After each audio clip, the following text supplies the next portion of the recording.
Hello and welcome to कॉम्पेक्टो academy. Complete Hindi batch की एक और क्लास में आपका स्वागत है। जैसा कि आपको पता होना चाहिए, हम सभी कॉम्पिटिटिव एग्जाम्स के लिए हिंदी के कंप्लीट सिलेबस को कवर कर रहे हैं और इस सीरीज में अब तक 13 क्लासेस हो चुकी हैं, जिनका एक विजुअल आप अभी अपनी स्क्रीन पर देख पा रहे हो। और इस कंप्लीट हिंदी बैच की श्रृंखला में ये आज हमारी 14वीं क्लास है और अब तक हुई इन 13 कक्षाओं में हम हिंदी के इतने सिलेबस को कवर कर चुके हैं जो अभी आपको ग्रीन हाईलाइटेड एरिया दिख रहा है। और इस वर्णमाला बिंदु में भी हम स्वर और उनके प्रकार, व्यंजन और उनके प्रकार और हिंदी के अन्य वर्ण, ये बिंदु भी अच्छी प्रकार से कर चुके हैं। और आज की इस क्लास में हम बहुत अच्छी तरह से पढ़ने वाले हैं मात्राओं तथा वर्णों की गणना करना और व्यंजनों को स्वर रहित लिखने के नियम। और इसी के साथ साथ द्वित वर्ण या द्वित व्यंजन किसे कहते हैं ये भी हम समझने वाले हैं और व्यंजन रय के विभिन्न रूपों को भी आज की ही क्लास में हम समझने वाले हैं। और इसी प्रकार हम इन कक्षाओं के माध्यम से ये सारा सिलेबस, जिसमें कुल मिलाकर के 29 भाग हैं, टोटल 29 पार्ट्स हैं, इन सभी को अच्छी तरह से हम कवर करने वाले हैं। और आज की क्लास जिन बिंदुओं पर आधारित है और उनको देखकर यदि आपके मन में ये प्रश्न आ रहा है कि इनसे क्वेश्चंस कैसे आते हैं परीक्षाओं में, तो यहाँ से क्वेश्चंस कुछ इस प्रकार से आते हैं जो अभी आप देख पा रहे हो। आपको कोई शब्द दे दिया जाता है, उसमें पूछा जाता है कि इसमें मात्राओं की संख्या कितनी होगी, या पूछ लिया जाएगा उसमें वर्णों की संख्या कितनी होगी। अब सीधी सी बात है, ऐसे प्रश्नों का उत्तर देने के लिए हमें मात्राओं और वर्णों की गणना का ज्ञान होना चाहिए। तो आइए अपने अगले इसी टॉपिक से हम आज की क्लास की शुरुआत करते हैं। और मैं आपको हर छोटे से छोटा टॉपिक कराने वाला हूं जिससे कि आपके एग्जाम में आने वाले हर उस बिंदु को कवर किया जा सके जो सामान्य तौर पर हम हल्के में ले लेते हैं या पढ़ते ही नहीं है। और मैं आपको एक बात और बता दूं, ये जो क्लासेस आपके समक्ष उपलब्ध हैं, इनकी गुणवत्ता उत्कृष्ट श्रेणी की है। ये जो आप पेड कोर्सेज लेते हैं, ये उनसे भी अधिक गुणवत्ता वाली कक्षाएं हैं। तो चलिए आगे बढ़ते हैं और अपने इस टॉपिक को पढ़ने की शुरुआत करते हैं। अब अगला जो बिंदु है जिसका हम अध्ययन करेंगे वो है मात्रा। देखिए, जब आप इस बिंदु को पढ़ लेंगे तो आप मात्राओं की गणना करना, किसी शब्द में कितनी मात्राएं हैं उनको काउंट करना सीख जाएंगे। आप वर्णों की गणना करनी सीख जाएंगे, कितने वर्ण हैं किसी शब्द में। और इस बिंदु का सबसे ज्यादा उपयोग आपको तब पता चलेगा जब आप पढ़ेंगे छंद। तो होता क्या है, हम स्वर को कई बार पूरा नहीं लिखते। व्यंजनों के बाद जब स्वर आता है तो उसको हम पूरा नहीं लिखते, बल्कि उसका संकेत चिन्ह लगाते हैं। वो संकेत चिन्ह ही क्या कहलाता है, उस स्वर की मात्रा कहलाता है। कहने का मतलब, जो मात्रा होती है स्वरों का क्या करती हैं, प्रतिनिधित्व करती हैं, उनको रिप्रेजेंट करती हैं। तो मैंने क्या समझाया, मैंने बताया कि स्वर को पूरा ना लिखकर स्वर का प्रतिनिधित्व करने के लिए जिन संकेत चिन्हों का हम प्रयोग करते हैं उन्हें क्या कहा जाता है, उन्हें ही मात्रा कहा जाता है। और आप जानते हैं इनको हम व्यंजनों के साथ जोड़कर लिखते हैं। ये स्वर का ही रूप होती हैं। मेरे कहने का अभिप्राय क्या हुआ, मात्रा स्वर का ही रूप है जिसे व्यंजन वर्णों के साथ जोड़कर लिखा जाता है। आप जानते हैं स्वर कितने होते हैं, 11। तो मात्राओं की संख्या भी कितनी होगी, 11। लेकिन लेकिन लेकिन लेकिन लेकिन हमें दिखती केवल 10 ही मात्राएं हैं। ध्यान से समझिए, मात्राओं की संख्या 11 होती है परंतु दृश्य रूप में 10 ही मात्राएं होती हैं। 11वीं मात्रा आपको दिखती नहीं है, अस्वर की मात्रा आपको दिखती नहीं है। लेकिन अब मैंने फिर क्यों लिखा मात्राओं की संख्या 11 होती है। देखिए, जब आप काउंटिंग करते हैं तो काउंटिंग में आपको अस्वर की मात्रा भी काउंट करनी पड़ती है। यदि अस्वर आएगा ना शब्द में तो वो आपको काउंट करना पड़ता है, गिनना पड़ता है। इसलिए मैंने कहा मात्राओं की संख्या 11 होती है, लेकिन दिखने में केवल 10 ही मात्राएं होती हैं। अस्वर की मात्रा संकेत रूप में नहीं होती, इसलिए हम आ को उदासीन स्वर भी कहते हैं। अस्वर की मात्रा संकेत रूप में, इसका कोई चिन्ह नहीं है, अस्वर की मात्रा का कोई चिन्ह नहीं है, इसलिए ए को उदासीन स्वर भी कहा जाता है। लेकिन जब हम काउंटिंग करेंगे ना मात्राओं की, तो वहां पर अस्वर की मात्रा को गिना जाएगा। तो आप जानते हैं स्वरों की मात्राओं के बारे में हम पहले स्वरों में भी पढ़ चुके हैं। एक बार फिर से देख लेते हैं कि स्वर की क्या क्या मात्राएं हैं। तो ये पूरी लिस्ट आपके सामने है। ये सभी हैं इन स्वरों की मात्राएं। जैसे यहाँ पर ए है, इसकी कोई मात्रा नहीं है। यहाँ पर आ है तो यहाँ पर कोई ना कोई व्यंजन वर्ण होगा जो आपको गोल गोल दिख रहा है डॉट डॉट में, और ये उसके बाद फिर क्या लगेगी, मात्रा लगेगी। तो इस तरह आप इन सभी मात्राओं को देख सकते हैं। ये लघु ई की मात्रा है, ये दीर्घ ई की मात्रा है, ये लघु ऊ की है, ये दीर्घ ऊ की है, ये री, ये ए, ये आई, ये ओ और ये औ की मात्रा है। ये बात आपने समझ ली। लेकिन अब आपको एक चीज का ध्यान देना है। देखिए, हम सब जानते हैं जब भी आप किसी भी व्यंजन को बोलोगे ना, तो आप ये पाओगे कि उसके उच्चारण में आपको अस्वर मिलेगा ही मिलेगा। जब भी आप किसी व्यंजन को बोलोगे, मैंने क्या बताया, मैंने बताया कि यदि हम ध्यान दें तो प्रत्येक व्यंजन के उच्चारण में अस्वर मिला होता है। ए के बिना व्यंजन का उच्चारण संभव ही नहीं है, इसलिए दृश्य यानी दिखने में या संकेत रूप में इसकी मात्रा नहीं होती। मैंने क्या समझाने की कोशिश कर रहा हूं मैं आपको ये समझाने की कोशिश कर रहा हूं, ध्यान दीजिएगा। यदि आप देखें तो आप ये पाएंगे कि जैसे ही मैं कोई व्यंजन लिखता हूं, मैंने मान लीजिए मैंने एक व्यंजन लिखा, मैंने व्यंजन लिखा क, तो आप पाएंगे इसकी ध्वनि में आपको लास्ट में आ सुनाई दे रहा है ना। मैंने व्यंजन बोला क, तो इसमें आपको क्या सुनाई दे रहा है लास्ट में, इसके उच्चारण में आपको अ सुनाई दे रहा है। और यदि आप इस वर्ण का विच्छेद भी करेंगे ना, तो देखिए इस वर्ण का विच्छेद होता क्या है, इस वर्ण में से स्वर बाहर निकल जाता है और इसमें स्वर है ही कौन सा, अस्वर है। तो जैसे इसमें से अस्वर बाहर निकलेगा तो ये हो जाएगा आधा, ये क्या हो जाएगा आधा, और इसमें से अस्वर आपने निकाल दिया बाहर। इस तरह से क किस किस से बना होता है, क धन अ, यानी इसमें कौन सा स्वर होता है, यानी कहने का मतलब ये है कि प्रत्येक व्यंजन के उच्चारण में आपको अस्वर तो मिलेगा ही मिलेगा। जैसे मान लीजिए मैंने लिखा ख, तो इसका भी वर्ण विच्छेद क्या होगा, इसमें से आप स्वर को बाहर निकाल दीजिए तो ये रह जाएगा आधा यानी स्वर रहित, और इसमें से आपने स्वर आ को निकाल दिया बाहर। तो आप एक चीज़ नहीं देख रहे, इन सभी में क्या है, इन सभी में आपको अस्वर जरूर मिल रहा है। ये बात आपको समझ में आ रही है, इन सभी में क्या है, इन सभी में आपको अस्वर मिल रहा है। और देखिए अभी हम थोड़ी देर बाद एक बिंदु और पढ़ेंगे, व्यंजनों को स्वर रहित करना, यानी कहने का मतलब व्यंजनों में से स्वर को बाहर निकालना, वो भी हम समझेंगे। तो ये उसी का एक तरह से उदाहरण है। तो मैंने इसलिए बताया कि देखिए हर एक व्यंजन के उच्चारण में आप ये पाएंगे कि अस्वर तो मिला ही होगा, ये आपको जरूर मिलेगा। जब भी आप किसी व्यंजन का उच्चारण करेंगे तो अस्वर आपको देखने को नहीं, उच्चारण रूप में मिलेगा, क्योंकि दृश्य तो होता नहीं, इसकी मात्रा तो कोई होती नहीं है। अब देखिए ध्यान से, अब मैं आगे जो समझाना चाह रहा हूं, हमने याद हो आपको जब हमने स्वर पढ़े थे तो हमने सबसे पहला ही एक प्रकार पढ़ा था मात्रा या उच्चारण में लगने वाले समय के आधार पर, और हमने 3 प्रकार के स्वर पढ़े थे। जब हमने स्वरों का वर्गीकरण किया था, जब हमने स्वरों को क्लासिफाइड किया था, तो हमने स्वरों का सबसे पहला ये प्रकार पढ़ा था कि मात्रा या उच्चारण में लगने वाले समय के आधार पर स्वर 3 प्रकार के होते हैं। याद होगा आपको मैंने बताया था ह्रस्व स्वर, दीर्घ स्वर और प्लुत स्वर। मैं उनमें से 2 की बात करना चाहूंगा। उनमें से 2 कौन कौन से हैं, ह्रस्व और दीर्घ।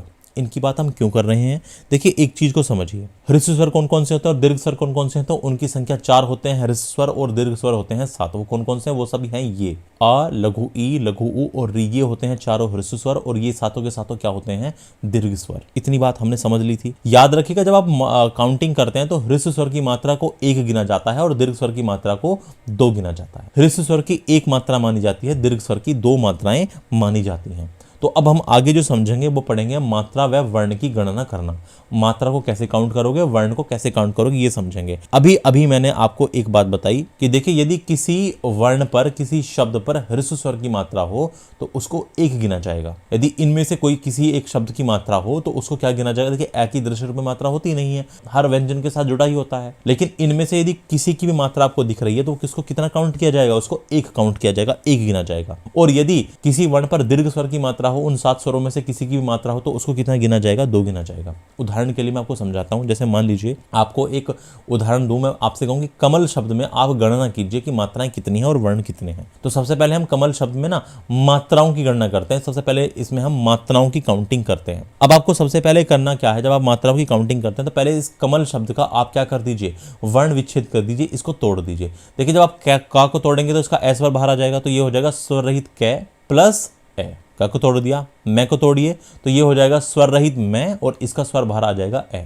ऐसे ही ले को तोड़िए तो ये हो जाएगा स्वर रहित ले और इसका स्वर बाहर आ जाएगा ए। अब आपको मात्राएं गिननी है।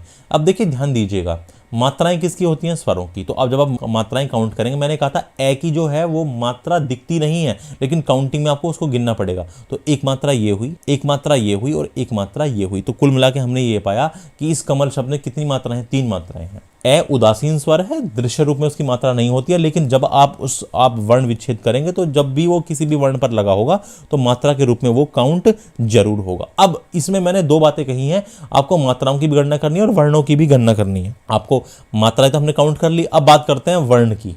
वर्णों की गणना कैसे करते हैं, तो वर्णों की गणना करने के लिए हमें ठीक इसी तरह इसका विच्छेद करना पड़ेगा। इसी तरह हमने इसका फिर से विच्छेद कर दिया, सेम एग्जैक्टली। पहले क्या को तोड़ दिया का धन आ में, फिर मैं को तोड़ दिया स्वर रहित मैं प्लस ए में, और फिर ले को तोड़ दिया स्वर रहित ले प्लस ए में। अब हम यहाँ पर वर्णों की गणना करेंगे। इसमें कितने वर्ण हैं, देखिए वर्ण, व्यंजन और स्वर सभी वर्ण होते हैं। तो इसमें देखिए सबसे पहला वर्ण हुआ ये, उसके बाद दूसरा वर्ण, ये हुआ तीसरा वर्ण, ये हुआ चौथा वर्ण और ये हुआ 5वां वर्ण। अब यहां ध्यान दीजिएगा, इस वाले ए को हम काउंट नहीं करेंगे, इसे गिना नहीं जाएगा, इसको गिना नहीं जाएगा। ध्यान दीजिएगा, और कुल मिला के कितने हुए, कुल मिला के वर्णों की संख्या हो गई 5। इसको हमने क्यों नहीं गिना? देखिए इसको इसलिए नहीं गिनते हैं, जब भी किसी शब्द में, ध्यान दीजिएगा, जब भी किसी शब्द में सबसे लास्ट में ए की ध्वनि होगी ना, तो उसको आप वर्ण में काउंट नहीं करेंगे जब आप वर्णों की गिनती करेंगे। क्यों नहीं करेंगे? देखिए ध्यान दीजिएगा, ए उदासीन स्वर है और ये प्रत्येक व्यंजन के उच्चारण में मिलता ही मिलता है। इसलिए हमेशा ध्यान रखिएगा, इस नियम का ध्यान रखिएगा कि जब भी किसी शब्द के अंत में ए ध्वनि रहेगी तो उसको आप काउंट नहीं करेंगे। हाँ, इससे पहले कितनी भी बार आए उसको काउंट किया जाएगा। मैंने क्या समझाया आपको? मैंने आपको यह बात समझाई, यदि किसी शब्द में अंतिम स्वर ध्वनि जो होती है वो ए हो तो उसे अलग से नहीं गिना जाएगा, क्योंकि ए एक उदासीन स्वर है जो प्रत्येक व्यंजन के उच्चारण में मिलता ही है। पता ही इतनी समझ? यदि शब्द की अंतिम ध्वनि ए के अलावा किसी भी प्रकार का और स्वर हो तो उसको गिना जाएगा। ए के अलावा मान लीजिए और कोई भी स्वर हो, उसको तो हम काउंट करेंगे वर्ण में, उसको तो हम वर्णों की गिनती में काउंट करेंगे। मैं मात्रा की गिनती की बात नहीं कर रहा, हम यहाँ वर्ण की गिनती की बात कर रहे हैं, तो उसको हम काउंट करेंगे। लेकिन यदि अंत में ए ध्वनि है, ए स्वर है, तो उसको लास्ट में हम काउंट नहीं करते हैं, अंत में उसको अलग से नहीं गिना जाएगा। उम्मीद है यह बात आपको समझ में आई होगी। कुछ और उदाहरण लेते हैं मात्राओं की गणना करने के और वर्णों की गणना करने के। उदाहरण के लिए जैसे आपके सामने है, शेरनी शब्द में कितने वर्ण हैं? शेरनी शब्द में कितने वर्ण हैं? सबसे पहले आपको क्या करना है, शेरनी शब्द का वर्ण विच्छेद कर दीजिए। तो सबसे पहले हमने लिखा श, इसमें स्वर कौन सा लगा हुआ है? इस बार ए नहीं है, इस बार मात्रा ऑलरेडी लगी हुई है, हमें दिख रहा है, तो इस बार स्वर इसमें लगा हुआ है ए। स्वर क्या लगा हुआ है? ए। इसके बाद क्या आता है? वर्ण रे। रे को पहले स्वर रहित कीजिए, और रे में मात्रा कौन सी है? मात्रा है नहीं, और आप जानते हैं हर एक व्यंजन में ए वर्ण होता है, तो इसका स्वर बाहर आ गया ए। आगे पहुंचे आप न, तो न को आप स्वर रहित लिख दीजिए पहले, और न में मात्रा किसकी है? कौन सा स्वर है न के साथ? न के साथ है दीर्घ ई स्वर। बात आई समझ? आपने इसका पूरा वर्ण विच्छेद कर लिया। एक बार मैं फिर से समझा रहा हूं। आप देखिए, सबसे पहले श है, श को लिखिए और उसको स्वर रहित कर दीजिए। स्वर रहित करने का मतलब है कि उसका स्वर बाहर निकाल दीजिए। श पर स्वर कौन सा है? ए, क्योंकि एक ही मात्रा लगी हुई तो इसका स्वर बाहर निकाल दिया। ऐसे ही रे पर वैसे कोई मात्रा नहीं दिख रही है, लेकिन आप जानते हैं हर एक व्यंजन के साथ यदि कोई मात्रा नहीं है तो ए स्वर तो होता ही है। तो रे को स्वर रहित लिखा और इसके साथ है ए स्वर। या फिर आपने लिखा स्वर रहित न, और इसमें न पर कौन सी मात्रा लगी हुई है? दीर्घ ई की। तो आपने इसका वर्ण विच्छेद कर दिया। अब हम क्या करेंगे? इसने पूछ रहा है वर्ण कितने हैं। क्या पूछ रहा है आपसे? पहले वर्ण, मात्राएं नहीं पूछ रहा, मात्रा भी गिनेंगे। सबसे पहले पूछ रहा है आपसे इसमें वर्ण कितने हैं। तो देखिए, यदि आप वर्ण की बात करते हैं तो इसमें पहला वर्ण ये हुआ, ये दूसरा वर्ण हुआ, ये तीसरा वर्ण हुआ, ये चौथा वर्ण हो गया, ये पांचवा वर्ण हो गया, ये छठा। इस बार हमने इसको गिना क्योंकि ये एन है। यदि यहाँ पर ए होता तो हम इसको नहीं गिनते। यदि लास्ट में यहाँ पर ए आता ना तो हम इसको नहीं गिनते, लेकिन ए के अलावा यदि और किसी प्रकार का स्वर हो तो उसको गिना जाए। तो कुल मिला के हमने ये देखा कि यहाँ पर कुल मिला करके 6 वर्ण हो गए। यहाँ पर वर्ण कितने हो गए? 6 वर्ण हो गए।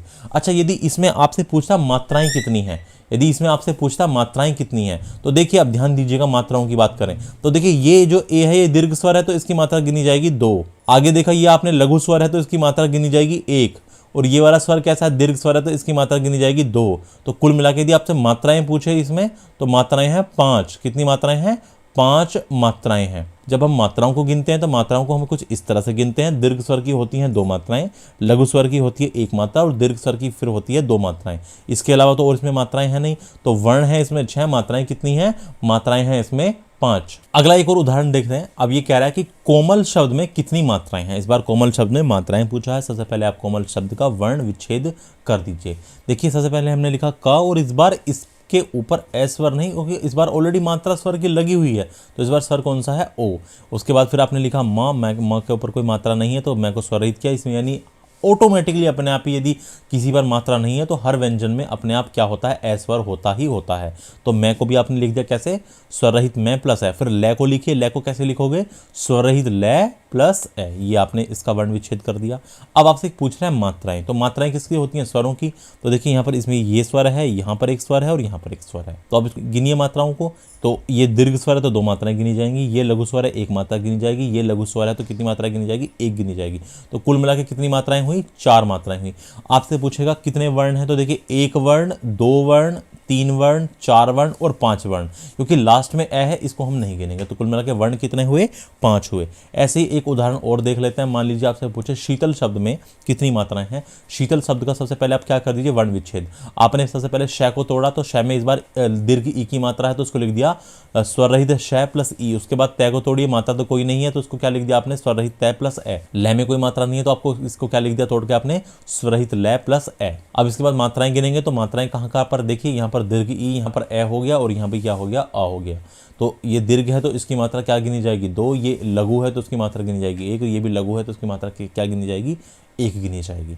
तो कुल मिला के मात्राएं कितनी हो गई, 4। अब इससे पूछेगी वर्ण कितने हैं, तो 1 2 3 4 और 5। लास्ट में ए आ रहा है तो इसको हम नहीं काउंट करेंगे। उम्मीद है आपसे वर्णों को काउंट करना और मात्राओं को काउंट करना आ गया होगा। तो याद रखिएगा ए को हम नहीं गिनते हैं क्योंकि ये क्या होता है, एक उदासीन स्वर होता है। वर्णों की गिनती में नहीं गिनते हैं, मात्रा की गिनती में तो ये गिना जाता है। वर्णों की काउंटिंग जब हम करते हैं और यदि लास्ट में आपको ए स्वर ही दिखे तो आप उसको काउंटिंग में नहीं लेते क्योंकि ये क्या होता है, उदासीन स्वर होता है। और देखिए उदासीन स्वर किसको कहा जाता है, उदासीन स्वर उसे कहते हैं जिसका मात्रा संकेत नहीं होता, यानी ए का कोई मात्रा का संकेत है क्या, मात्रा का चिन्ह नहीं होता, और जिसका कोई अवग्रह बनाया जा सके, इसका कोई अवग्रह, जिसका कोई अवग्रह बनाया जा सके उसी को उदासीन स्वर कहते हैं। अब ये अवग्रह क्या है, देखिए ए का अवग्रह कैसे बनाते हैं ये आप पढ़ेंगे विसर्ग संधि में। अब हम इसके बाद जब हम संधि नाम का बिंदु पढ़ने वाले हैं तो विसर्ग संधि में आप पढ़ेंगे कि अवग्रह कैसे बनते हैं। उम्मीद है इतनी बात आपको समझ में आई होगी। अभी मैं थोड़ी देर पहले आपको बता रहा था, अब हम जानते हैं कि देखिए व्यंजनों को स्वर रहित कैसे करते हैं। बड़ा ही अच्छा सा ये बिंदु है। अब हम जानते हैं कि व्यंजनों को स्वर रहित कैसे करते हैं। अभी मैंने बताया कि हम व्यंजनों को स्वर रहित करना भी सीखेंगे। तो अब देखिए एक चीज समझिए, हम सब जानते हैं जो व्यंजन वर्ण हैं वो स्वरों की सहायता से बोले जाते हैं, ये बात हम अच्छी तरह से जानते हैं। और केवल 2 व्यंजन ऐसे हैं, अडय और अढय, जिनको आप स्वर रहित नहीं कर सकते। मैंने क्या बताया, हम जानते हैं कि व्यंजन वर्ण स्वरों की सहायता से बोले जाते हैं। और ताड़नजात व्यंजन अडय और अढय के अलावा, जिनको हम ताड़नजात भी कहते हैं, द्विगुण भी कहते हैं, अडय और अढय के अलावा किसी भी व्यंजन को स्वर रहित आराम से किया जा सकता है, ये बात आप जानते हैं। अब मैं आपको एक छोटी सी चीज बताना चाहूंगा। देखिए हम एक चीज पढ़ चुके हैं, देखिए किसी भी वर्ण में आपको 2 चीज मिलेंगी, एक शिरोरेखा और एक खड़ी पाई। देखिए नियम नंबर 1, व्यंजनों को स्वर रहित करने का नियम नंबर 1, आराम से समझिएगा, ये थोड़ा सा आराम से समझने की चीज है। हम पढ़ चुके हैं कि देखिए किसी भी वर्ण में आपको ये आधार मिलेंगे, 2 आधार, एक तो ऊपर शिरोरेखा और एक खड़ी पाई। यदि आपको ये बात समझ में नहीं आ रही है तो मैं आपको एक चीज समझाता हूँ, ध्यान दीजिएगा। जैसे मान लीजिए मुझे कै वर्ण लिखना है, तो कै वर्ण में आप ये चीज पाओगे, देखो शिरोरेखा मिलेगी आपको कै वर्ण में, और कै व्यंजन में आपको ऐसे खड़ी पाई मिलेगी, और फिर उसके बाद आपको इसको इस तरह से आप बना देते हो। तो आपने एक चीज पाई कि इस कै वर्ण में भी आपको देखो ये आधार भी मिल रहा है शिरोरेखा, और आपको ये खड़ी पाई भी मिल रही है। कै वर्ण में भी ये शिरोरेखा भी है, खड़ी पाई भी। इसी की मैं बात समझाना चाह रहा हूँ। इस ऊपर वाले को शिरोरेखा कहते हैं और ये ऐसे होता है ना इस तरह से, इसको हम खड़ी पाई कहते हैं। सपोज करिए आपको कै वर्ण लिखना है तो उसमें भी आपको मिलेगा ये शिरोरेखा भी मिलेगी और आपको ये खड़ी पाई भी मिलेगी, और उसके बाद फिर आप उसको क्या बना देते हो, इस तरह से कै वर्ण बना देते हो। तो कहने का मतलब मेरा क्या हुआ कि आपको मुख्यतः कुछ वर्णों में, ज्यादातर व्यंजनों में आपको क्या मिलेगी, एक शिरोरेखा और एक मिलेगी क्या, खड़ी पाई। उम्मीद है इतनी बात आपको समझ में आई होगी। और हम फिलहाल के लिए ये मान लेते हैं, ध्यान मतलब एज्यूम कर लेते हैं, जैसे मैथ्स में हम कोई चीज मान लेते हैं तो ऐसे ही हम यहाँ पर मान लेते हैं, क्या मान लेते हैं, हम ये मान लेते हैं कि जैसे ये जो मैंने लिखा हुआ है यहाँ पर, ये शिरोरेखा और ये खड़ी पाई, मान लीजिए ये क्या है, ये कोई एक वर्ण है। ये क्या मान लिया हमने, ये कोई एक वर्ण है, यह कोई वर्ण है। और अब हम इसी की सहायता से 33 व्यंजनों को आधा कैसे करेंगे। भाई स्वर रहित करने का मतलब क्या होता है, व्यंजनों को आधा करना। यदि आप व्यंजन में से स्वर निकाल देते तो क्या बन जाता है, आधा बन जाता है। तो अब फिलहाल के लिए एज्यूम कर लीजिए हर एक वर्ण ऐसे मान लीजिए एक शिरोरेखा है उसमें और एक ऐसे खड़ी पाई है। और अब हम जानेंगे कि 33 व्यंजनों को आप आधा कैसे करेंगे। अब देखिए सबसे पहली बात, हम नियम नंबर 1 की बात करें। देखिए वे व्यंजन वर्ण जिनमें खड़ी पाई का प्रयोग होता है तथा वे खड़ी पाई के पहले से शुरू होकर खड़ी पाई पर ही समाप्त हो जाते हैं, सबसे पहले हम उनकी बात करेंगे। अर्थात मेरे कहने का मतलब क्या हुआ, कहने का मतलब हुआ कि खड़ी पाई को लांघ कर आगे नहीं जाते। मैं किसकी बात कर रहा हूं, वे व्यंजन वर्ण जिनमें खड़ी पाई का प्रयोग होता है तथा वे खड़ी पाई के पहले से शुरू होकर खड़ी पाई पर ही खत्म हो जाते हैं और खड़ी पाई को लांघ कर आगे नहीं जाते। उदाहरण देखिए, पहले उदाहरण से समझोगे आप। जैसे हम सबसे पहले वाला वर्ग लेते हैं, जैसे क, इसके अलावा ख, ग, घ और अंग। इनको एक बार आप ध्यान से देखिए। आप इस कै में एक चीज पाएंगे, कै में एक पाएंगे कि ये देखो इसमें शिरोरेखा भी है और खड़ी पाई भी है, और ये इसको लांघ करके आगे भी जा रहा है। देखिए यहाँ पर ये खड़ी पाई को लांघ करके आगे चलेगा। यदि बात आपको समझ में नहीं आ रही है तो देखिए ध्यान से समझिए लांघ करके आगे कैसे जा रहा है। देखिए जैसे आप लिख रहे हो का, तो देखिए ये शिरोरेखा भी है, ये होगी शिरोरेखा, ये होगी खड़ी पाई। हम बात कर रहे हैं वे व्यंजन वर्ण जिनमें खड़ी पाई का प्रयोग होता है और वे खड़ी पाई के पहले से शुरू होते हैं और खड़ी पाई पर खत्म हो जाते हैं, यानी खड़ी पाई को लांघ कर आगे नहीं जाते। लेकिन आप ये पाएंगे ये खड़ी पाई को लांघ कर आगे चला, कैसे चला गया, देखो देखो ये है खड़ी पाई। यदि ये केवल और केवल यहां तक रहता तो ये खड़ी पाई तक खत्म हो जाता, लेकिन ये इसको ऐसे देखो लांघ दिया और आगे चला गया। तो ये वाला जो वर्ण है ये खड़ी पाई को लांग करके आगे चला गया। लेकिन आप पाओगे ये जो 3 वर्ण हैं ये खड़ी पाई को लांग करके आगे नहीं गए, ये तीनों वर्ण खड़ी पाई पर ही समाप्त हो गए। देखो जैसे ग है, ग को देखिए ध्यान से आप, जैसे मान लीजिए ये शिरोरेखा, ये खड़ी पाई और ये बेचारा इससे पहले ही खत्म हो गया। देखो क्या इससे इधर गया, ये इस खड़ी पाई से इधर गया, लेकिन ये वाला गया है, ये खड़ी पाई से इधर लांग कर इधर चला गया। बात आई समझ। ऐसे घ को देखिए ध्यान से आप, ये घ में खड़ी पाई यहाँ पर है, क्या इसके इधर गया है ये लांग करके? नहीं, ये कहाँ पर खत्म हो गया, ये खड़ी पाई के पहले से शुरू हुआ और खड़ी पाई पर ही क्या हो गया, खत्म हो गया।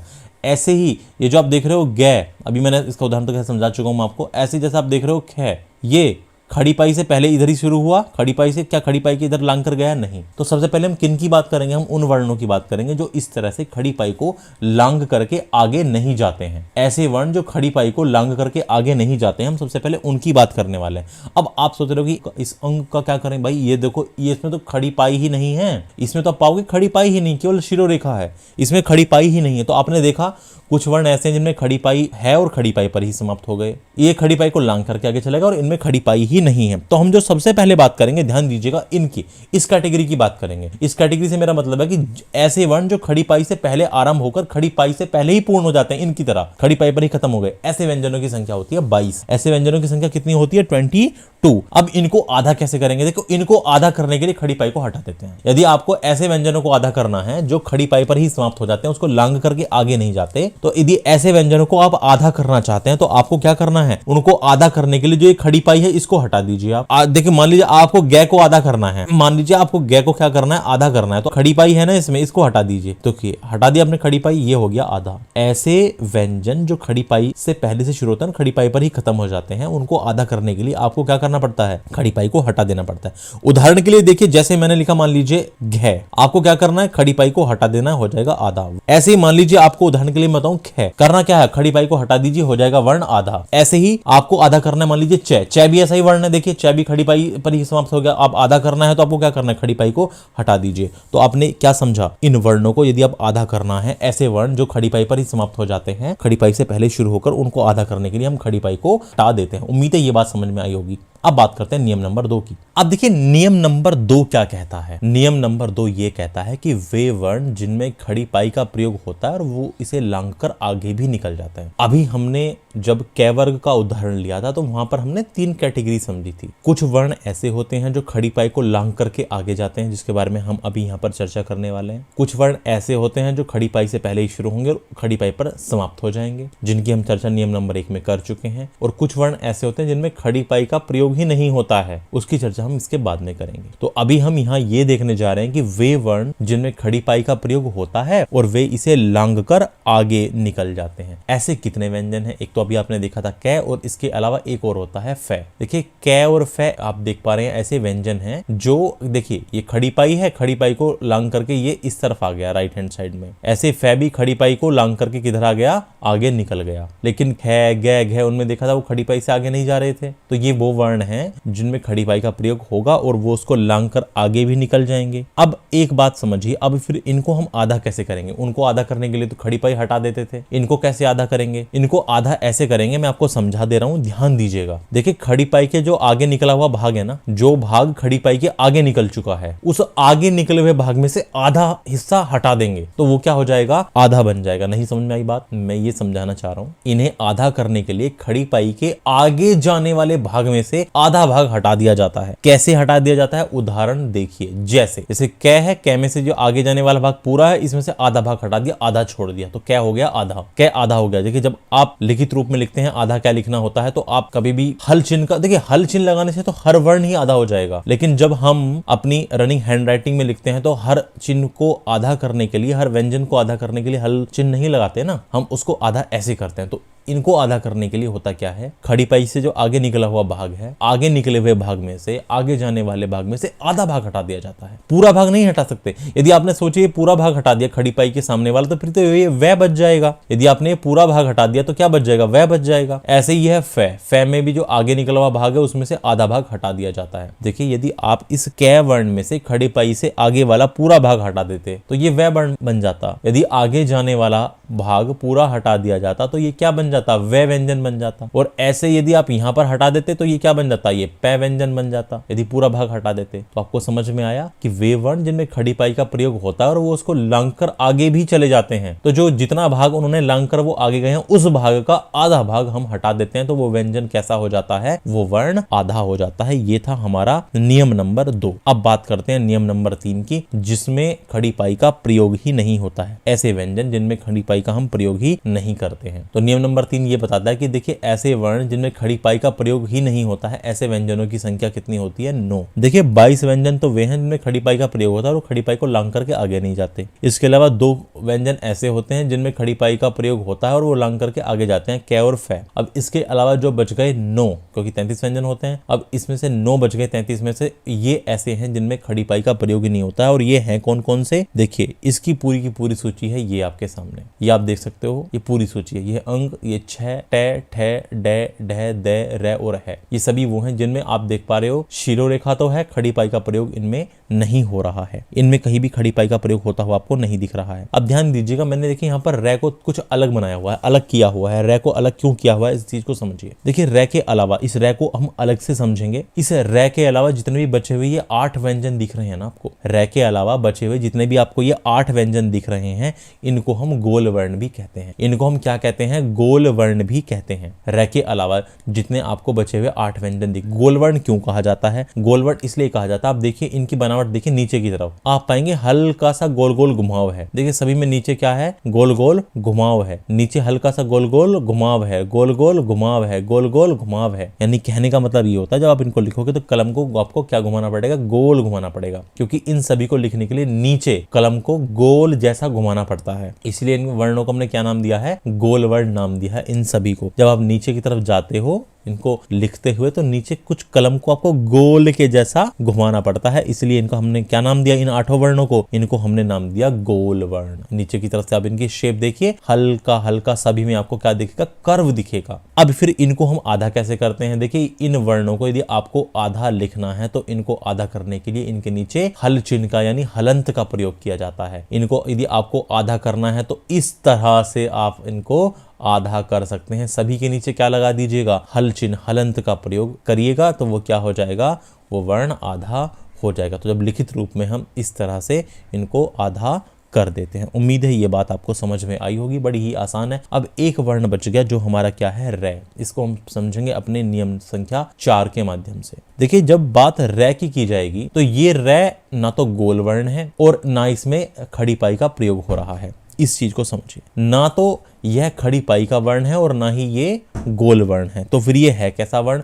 देखिए इसको हमने एक नाम दिया है, इसको हम कहते हैं रेफ वर्ण। इस रे को क्या कहा जाता है, रेफ वर्ण। देखिए रे के ना 4 रूप होते हैं, रे वर्ण के 4 रूप होते हैं, अर्थात इसे 4 प्रकार से लिखा जाता है, रे को 4 प्रकार से लिखा जाता है। और याद रखिएगा, हम जानते हैं, मैंने आपको एक बात बताई थी, देखिए जब भी हम किसी भी स्वर का या व्यंजन का उच्चारण करते हैं तो हम उसमें कार प्रत्यय जोड़ के उसका उच्चारण करते हैं, लेकिन रे वर्ण के आगे कभी भी कार प्रत्यय नहीं जुड़ता। ये बात समझ में नहीं आई तो मैंने आपको एक बात बताई थी कि देखिए जैसे हम छोटी कक्षाओं में उच्चारण करते थे, कै कबूतर, ख खरगोश, गै गमला, इस तरह से उच्चारण नहीं करते हैं हम। तो आपको व्यंजनों का उच्चारण करना है या वर्णों का उच्चारण करना है तो आपको कैसे उच्चारण करना पड़ेगा, कै ककार, ख खकार, गै गकार, यानी कार प्रत्यय जोड़ना पड़ेगा आपको। उनका उच्चारण करने के लिए कौन सा प्रत्यय जोड़ना पड़ेगा, कार प्रत्यय जोड़ना पड़ता है यदि आपको उनका उच्चारण करना होता है। जैसे उदाहरण के लिए कहा जाए तो ऐसे क्या हुआ, जैसे ए को करना है तो उसको बोलना है आकार, जैसे ई से इकार, ऐसे कैसे कैकार, खे को खैकार, ऐसे ही गै को गैकार। तो लेकिन रे को आप रेकार नहीं कह सकते, ये नहीं कहा जा सकता। यही मैंने बात बताई, इस रे वर्ण के साथ कार प्रत्यय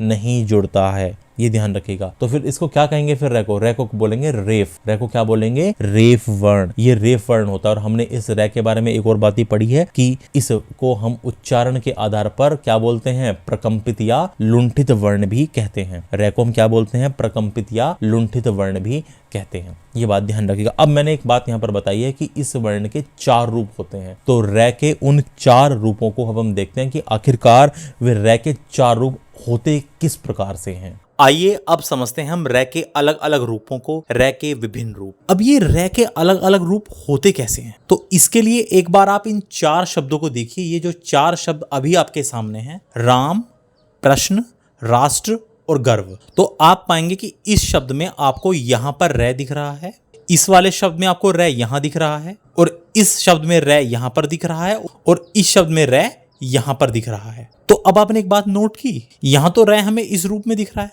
यहां पर रे हमें खड़ी पाई के नीचे एक तिरछी लाइन के रूप में दिख रहा है। यहां इस टे व्यंजन में खड़ी पाई तो है नहीं, लेकिन यहां भी कुछ तिरछा जैसा रे दिख रहा है हमें। लेकिन यहां ये लाइन दोनों तरफ क्यों है, इसको भी बिल्कुल अभी समझने वाले हैं हम। और यहां पर ये रे इस कर्व के रूप में ऊपर लगा हुआ है। तो ये रे आपको 4 अलग अलग रूपों में इस प्रकार से देखने को मिल सकता है शब्दों में। अब मैं सीधी सीधी आपको एक बात बता देता हूं, ये वाला जो रे है ये पूरा रे है, यानी पूर्ण रे है, स्वर के साथ है ये रे। ये वाला जो रे दिख रहा है ये भी पूरा रे है, और इसमें भी स्वर जुड़ा हुआ है, यानी ये भी स्वर के साथ है। यहां ये जो आपको रे दिख रहा है ये भी पूरा रे है, ये भी पूर्ण है, स्वर सहित है। और यहां जो आपको ये रे दिख रहा है ये आधा रे है। आइए अब एक एक करके इनको समझते हैं। सबसे पहले बात करते हैं इसकी। ये रे अपने आप में पूरा है और स्वर के साथ है। उदाहरण के लिए हम शब्द लेते हैं यही वाला राम। अब आप एक काम कीजिए, इस शब्द का वर्ण विच्छेद कर दीजिए। तो इसका वर्ण विच्छेद कुछ इस तरह से होगा। सबसे पहले रे, और इस रे में लगे स्वर आ को हमने अलग कर दिया, और जब ये आ स्वर अलग निकल गया तो रे आधा रह गया। और फिर उसके बाद में व्यंजन है मैं, और इस मैं से भी इसका स्वर ए अलग कर दिया। इस प्रकार हो गया इस राम शब्द का वर्ण विच्छेद। तो हमने ये पाया कि ये वाला जो रे है ये अपने आप में पूर्ण है, इसके साथ इसका स्वर भी है, अर्थात ये स्वर सहित पूरा रे है। अब बात करते हैं रे के इस रूप की, जो आपको कुछ इस तरह से दिखता है। किसी व्यंजन की खड़ी पाई होगी और उसी में नीचे तिरछी रेखा के रूप में लगा होता है। ये भी अपने आप में पूरा रे है और स्वर के साथ है। उदाहरण के लिए हम एक शब्द लेते हैं प्रश्न। अब इसका भी वर्ण विच्छेद कर दीजिए। तो जब हम इसका वर्ण विच्छेद करते हैं तो सबसे पहले ये जो पै है ये आधा है। इस प्रश्न शब्द में हमें देखने से ऐसा लगता है कि पै तो पूरा है, लेकिन ध्यान रखिए जब भी किसी व्यंजन के नीचे रे इस तरह तिरछी रेखा के रूप में लगा होगा तो वो जिस व्यंजन के नीचे लगा होगा वो वाला व्यंजन आधा होता है। तो यहां पर ये पै के नीचे लगा है ना, तो यहां पर पै आधा है, रे आधा नहीं है।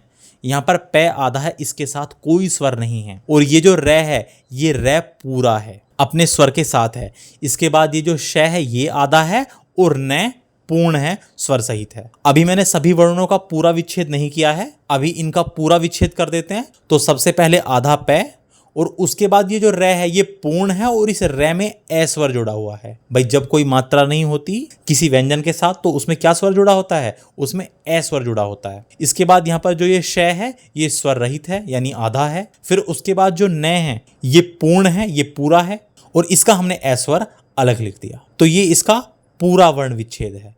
तो हमने ये पाया इस प्रश्न शब्द में जो ये तिरछी रेखा के रूप में नीचे रे लगा हुआ है ये अपने आप में पूर्ण है और स्वर के साथ है। यदि आप इस शब्द को वास्तव में देखने का प्रयास करेंगे तो ये शब्द कुछ इस तरह से है। यहाँ पर ये पै आधा है, रे पूरा है। ये प्रश्न शब्द कुछ इस तरह का है। आइए एक और शब्द इसी के उदाहरण में लेते हैं। जैसे हमने एक शब्द लिया प्रवाह, इसका एक बार वर्ण विच्छेद करिए। तो इसका हमने वर्ण विच्छेद किया तो यहाँ पर जो ये पै है ये आधा है। मैंने आपको ये बात बताई अच्छी प्रकार से, ये तिरछी रेखा के रूप में रे जब भी किसी वर्ण के नीचे लगा होगा तो वो वर्ण आधा होगा, ये रे आधा नहीं होगा। अब जरूरी नहीं है वो वर्ण पै ही हो, वो कोई भी हो सकता है, वो कोई भी खड़ी पाई वाला वर्ण हो सकता है। तो उस खड़ी पाई वाले वर्ण के नीचे ये रे इस तरह से तिरछे रूप में लगता है। तो यहाँ पर पै आधा है और ये जो रे है ये पूरा है। उसके बाद यहाँ पर वै और वै में आ स्वर जुड़ा हुआ है, और उसके बाद है व्यंजन है। तो ये अभी हमने इसका पूरा वर्ण विच्छेद नहीं किया है। आइए इसका पूरा वर्ण विच्छेद करते हैं। इसका पूरा वर्ण विच्छेद कुछ इस प्रकार से, सबसे पहले स्वर रहित पै अर्थात आधा पै, और फिर उसके बाद है रे, और रे में स्वर है ए। और जब रे में स्वर है ए इसका मतलब रे अपने आप में पूर्ण है। उसके बाद है वै, और वै का हमने स्वर आ निकाल दिया बाहर, इसको लिख दिया वै प्लस आ। और इसी प्रकार है भी है पूर्ण, तो है को लिख दिया हमने है प्लस ए। आइए अब आगे बढ़ते हैं। अब इसका जो आपको तीसरा रूप देखने को मिलता है वो कुछ इस तरह से मिलता है, और ये भी अपने आप में पूरा रे है, यानी स्वर के साथ है। अब यहाँ एक बात ध्यान से समझिए, हम इसको देख करके ये भ्रम पाल लेते हैं कि ये रे का चिन्ह पूरा इस तरह से है, लेकिन ये दोनों तिरछी रेखाएं रे की नहीं है। इसमें जो ये आपको लाल कलर में दिख रहा है ये पूरा रे है, और ये जो आपको नीले कलर में दिख रहा है ये है हलंत। यानी आप जानते ही हैं गोल व्यंजन को आधा करने के लिए हम क्या लगाते हैं, नीचे हलंत लगाते हैं। तो हमें देख करके ये भ्रम होता है कि ये दोनों की दोनों जो तिरछी रेखाएं हैं ये रे है। नहीं, ये दोनों तिरछी रेखाएं रे नहीं होती। इसमें दाईं तरफ वाली तिरछी रेखा इस दिए हुए गोल वर्ण को स्वर रहित करने के लिए, नहीं आधा करने के लिए लगाई जाती है और उसी में लगा रहता है ये पूरा रे। आइए इस बात को एक बार एग्जाम्पल से समझते हैं। जैसे हमने एक शब्द लिया राष्ट्र, तो इस राष्ट्र शब्द का आप विच्छेद एक बार करिए तो आप ये पाएंगे ये तो रे हुआ, इसके साथ स्वर जुड़ा हुआ है आ, उसके बाद ये श आधा है और यहां पर जो टे है ये टे आधा है। ध्यान दीजिएगा ये टे आधा है। तो हमें जो ये तिरछी रेखा दिखती है ये इस गोल वर्ण को आधा करने के लिए जो नीचे हलंत लगा होता है ये वो वाली दिखती है। और फिर ये जो पूरा रे होता है, ये जो पूरा रे होता है ये तिरछी रेखा के रूप में इस तरह से यहां पर आ जाता है। तो इस राष्ट्र शब्द में ये जो टे है ये टे आधा है, रे इसके नीचे पूर्ण है पूरा। यहां पर आधा क्या है, टे आधा है। आइए इसका एक बार पूरा वर्ण विच्छेद करते हैं। तो पूरा वर्ण विच्छेद रे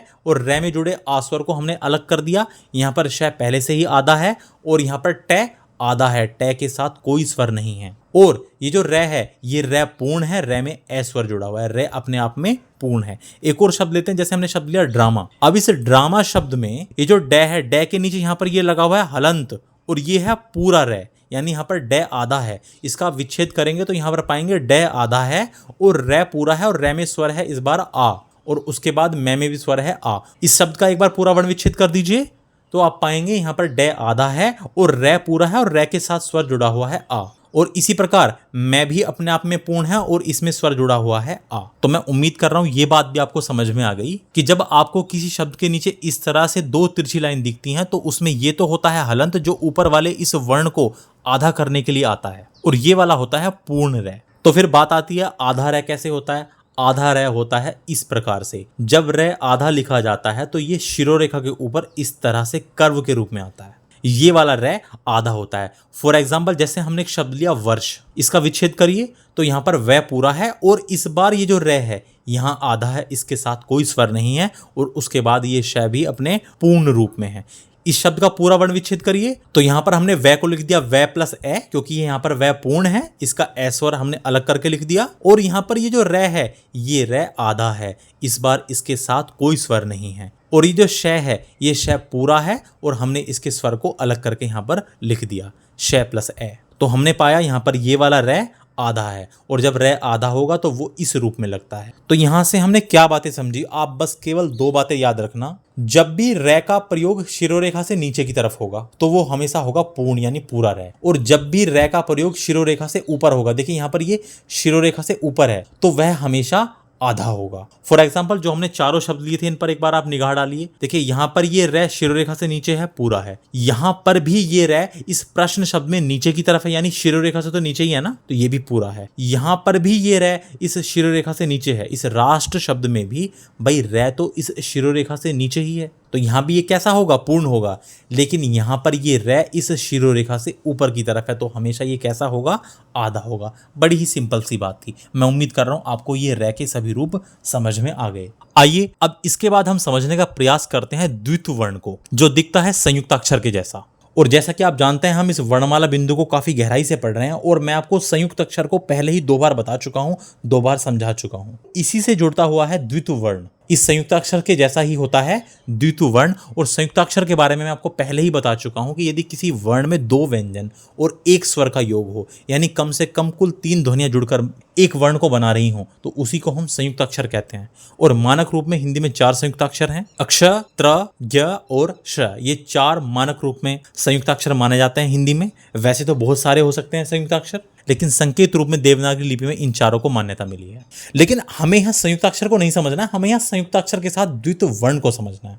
आइए जानते हैं इसके बारे में। तो अगला हमारा बिंदु है संयुक्ताक्षर और द्वित्व वर्ण। संयुक्ताक्षर के बारे में हम समझ चुके हैं, हिंदी भाषा में 4 संयुक्ताक्षर होते हैं, अक्ष, त्र, ज्ञ और श। तो इन्हीं के बारे में अब हम बात करने वाले हैं। और ये द्वित्व वर्ण क्या होता है इसको भी समझ लीजिए। संयुक्ताक्षर से बिल्कुल मिलता जुलता है। तो बात करी जाए यदि सबसे पहले संयुक्ताक्षर की, तो हम सब जानते हैं हिंदी वर्णमाला में संयुक्त अक्षरों की संख्या 4 होती है। वैसे तो हिंदी में बहुत सारे संयुक्ताक्षर हो सकते हैं, क्योंकि 3 ध्वनि से मिलकर तो हिंदी में बहुत सारे संयुक्ताक्षर बन सकते हैं, लेकिन मानक रूप में हिंदी ने इन 4 को स्वीकार कर लिया है, जो एक ही अक्षर के रूप में है। ये एक ही अक्षर के रूप में हमें दिखते हैं। अब ध्यान दीजिएगा, हमने बात समझी। अभी मैं बता रहा था कि इसके अलावा भी असीमित संयुक्ताक्षर हो सकते हैं जिनकी कोई सीमा नहीं, कितने संयुक्ताक्षर बना लो। उदाहरण के लिए जैसे मैंने लिखा मुक्त, तो मुक्त में जो आप देख रहे हो ये यहाँ पर आधा क्या और तय, ये क्या है? संयुक्ताक्षर ही है भाई। इसमें कितनी ध्वनियां हैं? 3 ही तो ध्वनियां हैं।